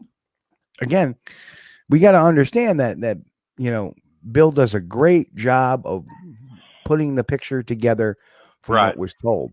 Yeah. But we also have to understand that narrative, anything that has been told about this, if that is somebody in a suit, and again, that's a big if. Right. If that's somebody in a suit, then the narrative we have been told, and even the narrative that Bill Munns has worked on, MK Davis has worked on, anybody else that's worked on, that whole narrative is incorrect, and it's moot. And that's the unfortunate thing about that. Yeah. Now, as far as size, dimension, stuff like that, how much? Like me, I've done some work on that trackway, and I've done the measurements and experiments and stuff with it. And like I said, if the trackway measurements are accurate, then there's no way that's a guy in a suit. Right. But if the trackway has been faked, well, then they could have stretched them things out as far as they wanted to. Sure. And if that's a guy in a costume, you can guarantee that the trackway's been faked. Yeah, that guy could have been walking normally. Right. And, with a 24-inch between steps. I will say this, that, I believe Bill Munns did a great job. I believe MK Davis for a long time did a great job in enhancements and stuff like that. Yeah. I think there's been a lot of good work finding the old PG film site. Yeah. Wonderful stuff. That is great investigative work, no matter whether you're for it, against it, whatever. Right. I appreciate it. I love it. I enjoy it. The real tale of the tape here, though, is the John Green, Jim McLaren reenactment, because they were at the site when it was as is. And if you look at McLaren, who was a tall man, the creature was only a little bit taller than him. Wider, but only a little bit taller than him. My point is that sagittal crest could have added that height. And if it's fake, it could have added that fake. So we're probably looking at a tall man that's in the costume. Of course, if you're going to do a Bigfoot in a costume, are you going to get somebody that's short? No, especially if you're going out in the middle of nowhere and trying to capitalize on it. Yeah. Now, I'm not saying this is what happens, but this is more of a hypothetical realism than Roger Patterson and Bob Gimlin shooting a bunch of Sasquatch and then burying them and having a backhoe come and, you know, bury the bodies. This is a much more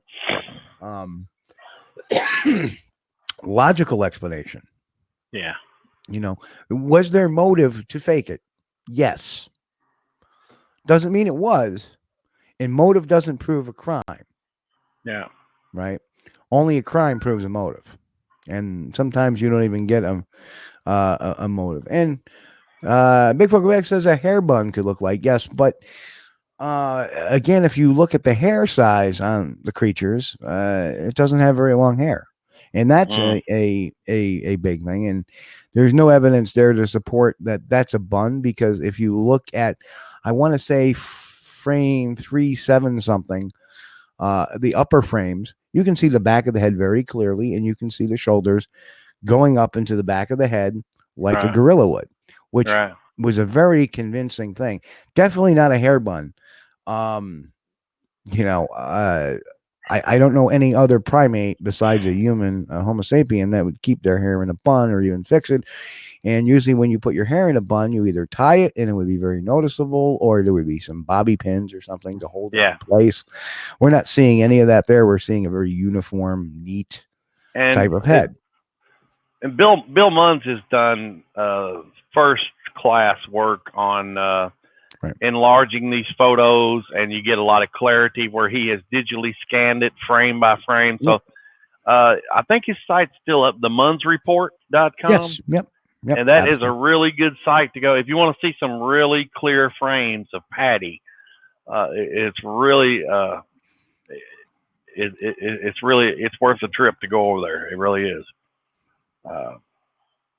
I got a lot of respect for Bill. He's done a lot of work on this film, and you know, in no way anything we're saying let it be taken away from Bill. No, because he has done more to authenticate this creature than anybody I know of. Yep.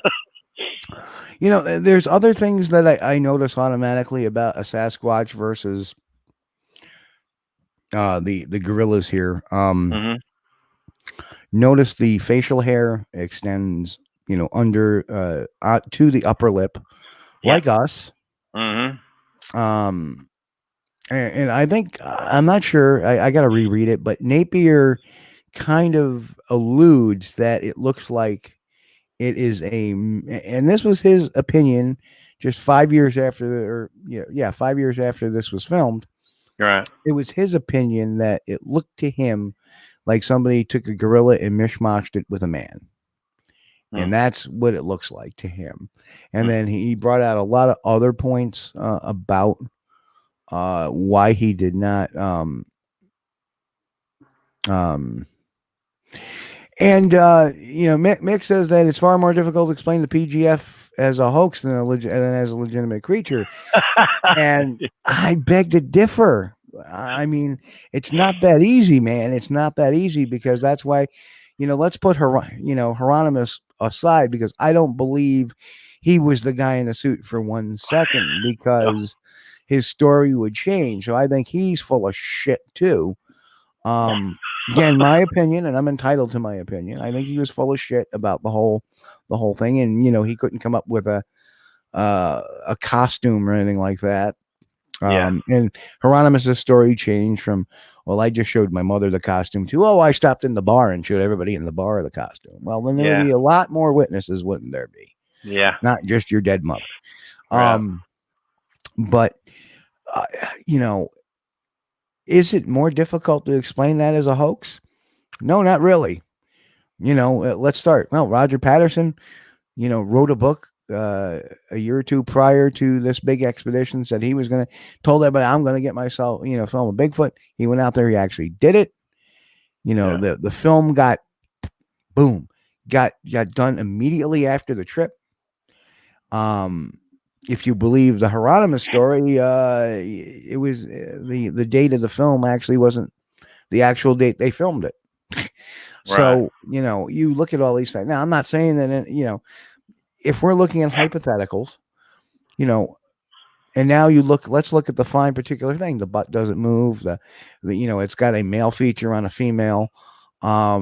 It's short hair. Nobody sees. Most of them are not seeing short hair. They're seeing long haired. What else? There's a bigger nose or a bigger proboscis there than normally reported. It does not conform. The face does not conform to what people normally see of these creatures. They're mostly nocturnal, and here it is in the afternoon. So there's a bunch of things you could say this does not conform to what a Bigfoot sighting looks like. And, if you look at descriptions, 90% of your descriptions, 95%, maybe even more, they're long haired. So I don't know. I don't know what's going on there, because here's the quintessential thing I have for this. Why is it short haired? Shouldn't be. It shouldn't be. And the reason why is because if you even look at baboons and gorillas and stuff, their hair gets very long and lanky, and they're constantly, right? Yeah. Well, this is Mick. This isn't the first time we've actually looked at the film. We actually had a real good copy running months ago. And we don't have the same opinion either about everything, Mick. I mean, no. I'm perfectly fine with the difference in the hair length. Okay, I'm perfectly fine, because I think that just depends on location and the temperature. To me. Well, let me ask this. If it was fur, I would agree with that, Chris. But primates don't have fur. They have hair. I got you. Hair grows. Yeah. That's why I have to give my Shih Tzu a haircut. I they got have hair, not fur. That's why we need haircuts, because right. So when I see this uniform length of hair on it, right, very close cropped. Did she go to the barber before this was taken? Because to me, it looks like it's not hair. It looks like it's fur. My opinion, but I'm not saying I'm still on the fence with this film. Not completely discounting it, not completely calling it a hoax, but I see some physical characteristics.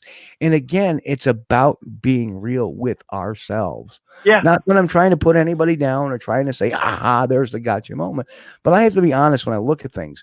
You could tell yourself all day that I believe it's real. I believe it's real. What happened with the Ketchum study? Yeah. So many people lined up again for that thing before it even came out. And I was getting little birdies in my ear telling me what was really going on. And guess what? I wasn't so excited about it because I knew what the end result was. Right. I'm not saying that's the case with this film, but this is just a lesson in let's keep our eyes open. Let's keep ourselves skeptical. Yeah. So Nani says, yes, Steve, but us humans not look alike. I agree. We don't look alike. Yeah. But our hair grows all the same. Our hair grows all the same. Let's face it, the hair on my head, if I let it grow, there'll be a big bald spot. But guess what? It'll grow. Well, I mean, the gorillas there, I mean, what would you call that, hair or fur? Hey, no, I understand that. I actually have a good copy of that. When I play it on my large screen TV, it plays good. This is just a downloaded copy. Believe me, I have the 4K copy on my computer. It doesn't play like the one you're seeing there. That's because this is being streamed and it's not being streamed in 4K. Yeah, so that's the problem now. The 4K is not going through on the screen for us. Right. When I play it on my screen here, it looks great, but when it's coming across your screen, it's not. So that's what I'm getting. That's some deal with the stream. That's out of our control. Right. But now, that's a handsome looking guy that you got there, that big male there. But he looks very well groomed too, though, Steve. I mean, would you call that hair or fur on that big male gorilla? I would call it hair.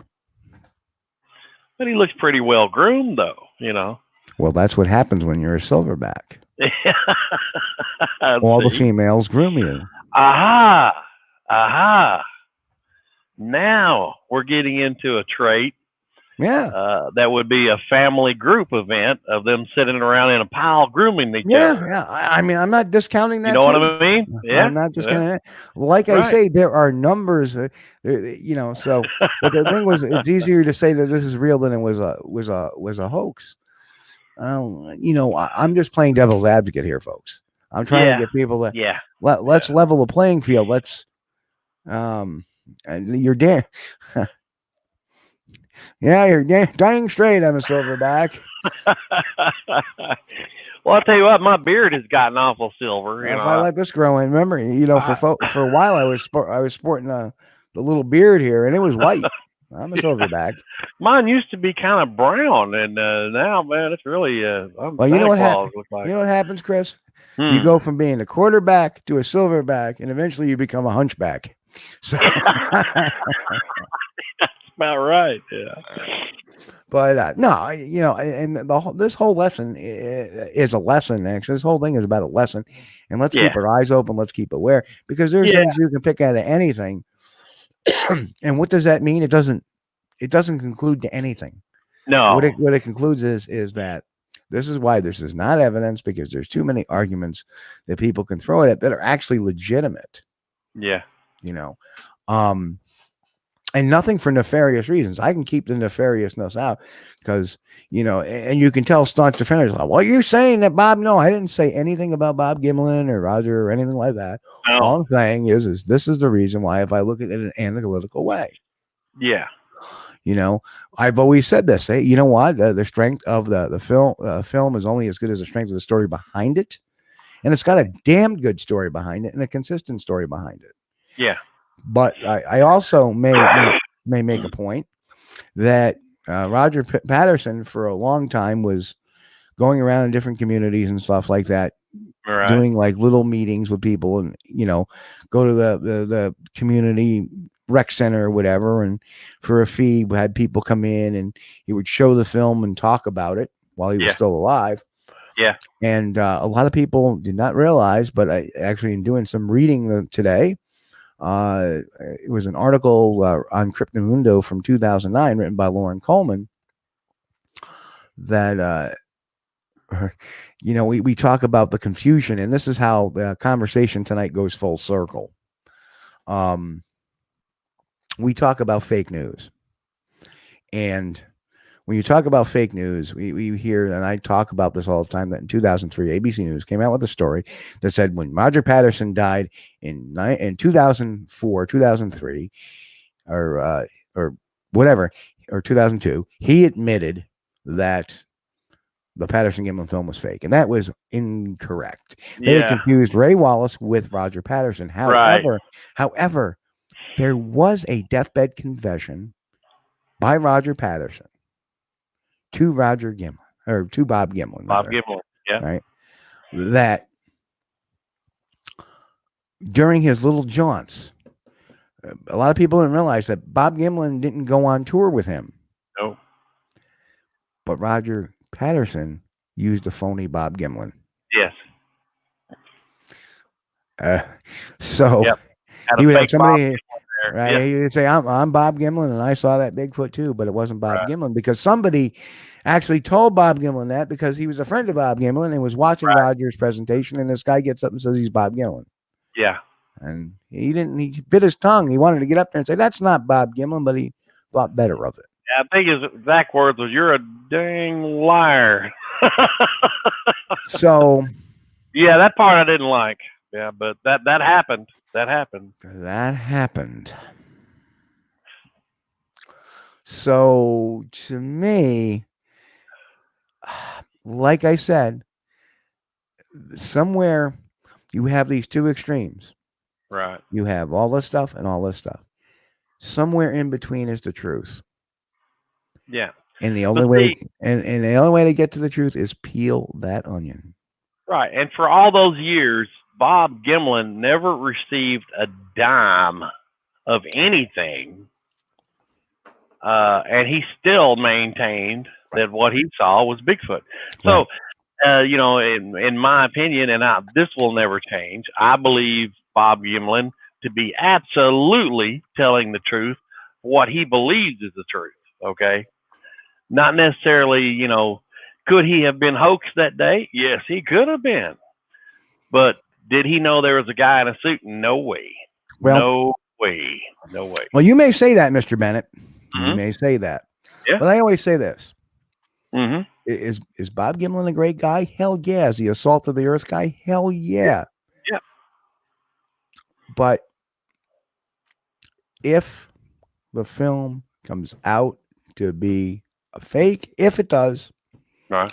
Bob Gimlin is still a great guy and a salt of the earth kind of Sure. guy. Right? Sure. Right. Doesn't matter. The difference is this. I can't measure the truth of the physical evidence by the way somebody presents themselves. Right. And the reason why a lot of people don't know my background, I do a lot of studying in criminal psychology. The number one way people get away with stuff is not being a dick. You're not gonna. Bernie Madoff was not a dick to people, but people gave him money, didn't they? And what did he do with that? What did he do with it? If he was a dick, I'd be like, I'm not giving you money, right? Right. Dr. Warren Cook, anthropologist, Pulitzer Prize nominee, Castleton State University, Vermont, had a hard time believing the Ivan Marks film was bullshit. And we've all seen the Ivan Marks, right? Mm-hmm. Had a hard time believing it was bullshit because Peggy and Ivan took him in and treated him great. And God, and then he said it. They were like the salt of the earth people. Yeah. Well, we know they were bullshit artists. Yeah. Or Ivan was anyway. So, you know, you can't, even though I love the guy, you can't have that involved in a pure breakdown of a film. You have to put that aside. All right. Yeah. I'm right? agreeing You with you. that? Yeah, I'm with you. Oh, there are some serial predators, such as Ted Bundy, to name one, who is a very charming man. Yeah. You know, that's how they sucker him in. You know, it's part of that mentality. Hey, you're gonna, it's really sad. It's really sad that if this was to ever come out, I'd be crushed, and I would be crushed. It would be a dark day if this ever came out that this was not real. Oh man, no, you know, I believe Bob saw what he thinks he saw, and to him, and whether it was a suit or not, I don't know. But Bob believed it. I believe him, and we may find out. You know, of course, I hope Bob Gimlin lives another 50 years, but he may reveal something on his deathbed confession. You never know. You don't. And well, so everybody just watch their six. Don't use the analog circle though. The analog red circle. Watch your six. Always question. Always look. Always think with a little bit of skepticism, because you know why? Yeah. And I'll tell you why. Because if you have fought your own demons against skepticism, nobody can ever take away your resolve. And that's the truth. Well, you know, the thing is, we got to keep in mind that Patterson-Gimlin film does not prove Bigfoot exists. No, not at all. And do I like it? Sure, I like it. But are there problems with it? Yes, there are problems with it. Mick just threw. If it isn't real, I'm going to invest in Snapple. Joe, get me a Snapple. Oh, Mick. But so I think it's been a great conversation tonight. I'm so glad everybody got involved. I appreciate you guys all jumping on here and giving us your thoughts. And like I said, I really truthfully, I sit on the fence with the Patterson Gimlin film now. And it's okay to believe it either way. Yeah. You know, it is what it is, what it is. And that's what we try to encourage here is some thought outside of the box and using the Patterson Gimlin film as kind of a benchmark almost to say, listen, we got to look at things, but we got to be objective too. I'm not saying everything is fake. I'm not saying everything is real. You have to, there's films we could pull apart the New York Baby video. And, I could tell you reasons why I thought it was fake too. Yeah. I happen to believe it's fairly legitimate. And I always say fairly legitimate because at the end of the day, you don't know really. I mean, you can A and B, and the truth is somewhere in between. And you may unless you were there, you never know. Boomer for sure. hunting. Booger. Like boomer. Well, you know what they call baby boomers now? Cougars. Gotta watch out. I'm getting censored here. I may get censored. Boomer hunting. Okay. Booger hunting. I have been in Oklahoma, and it was kind of funny. I actually went there and debunked the Atoka, Oklahoma Bigfoot, the guy with the pelts that he was trying to say was Bigfoot. He was actually a taxidermist. So yeah, is what it is. Anyway, it's time to run our promotional commercial. Take a quick breather before we get out of here. So let's run the promotional commercial again. Folks, we have a Patreon page. Trying to make this show bigger and better. And the way to do it is, come join our patron page. We got a lot of giveaways and a lot of stuff that's going to be going on. And here's a little intro on that. It's about 30 seconds. So enjoy.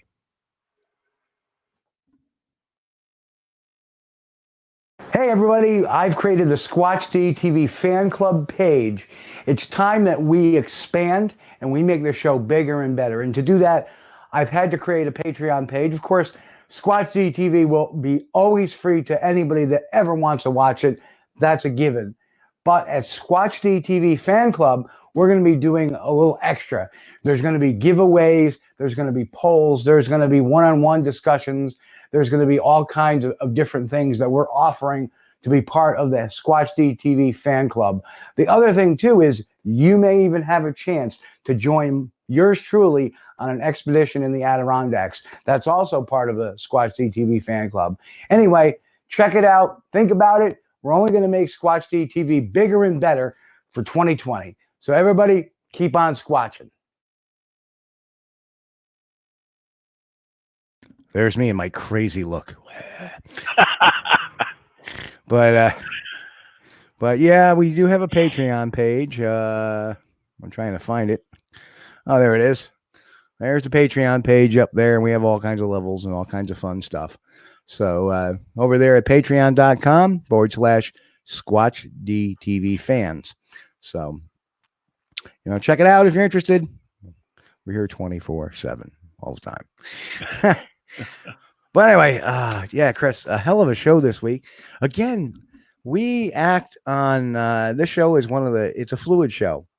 So the fluidity is we never really plan out our shows too far in advance. The following message. Well, you know what? You may have your ski. Don't give me Ski. a snap. The ski is a very fluid drink. Yes, that's right. But we never know what we're going to do next week. Like if you ask me today, what do you want to do next week? I have no clue. We're not sponsored by Ski, but hey, I wouldn't mind. Well, I got the Jack Sling Bigfoot behind me holding my book, one of my books. So, but anyway, folks, I want to thank everybody for their involvement tonight, and it's so cool to be talking. I mean, this is great. This is where conversations start. It's kind of the most interactive show that we can have, and it's been phenomenal. Oh my goodness. Let's get that off that. I'm proud because we got some of the sharpest listeners that there is out there. These guys are sharp. And you know what? I really hope that somebody's gleaning something from all of this. And we always try to, and if we're slow on stuff to talk about, like tonight flew by. We got 5 minutes left to the end of the show. And here it was, coming into this day saying, I really don't know what I want to attack today. And I look for the news and I look for different things. And I was like, really a slow news week. And, so I said, let's pick out some topics. I do some reading. Okay, that looks interesting. And before you know it, we have a show and we have enough to talk about and have everybody pitch in and you steer the conversation. And that's what I love about this. You guys are steering the conversation. So we thank each and every one of you for being here tonight. So Chris, anything else you got? I just want to thank everybody for joining us, and we'll see you here next week. Sorry, Chris, I didn't mean to put you to sleep. Sorry, man. All right, folks, on behalf of all of us here, God bless. Have a great week. Be happy. Be safe. If you need anything, you guys know where to find me. So, of course, why not make your motto, keep on boogering? How's it going, Chris? So, Chris, just for you, baby, tonight, keep on boogering. Catch you next week. Good night. 911, what are you reporting? We got someone or something crawling around out here.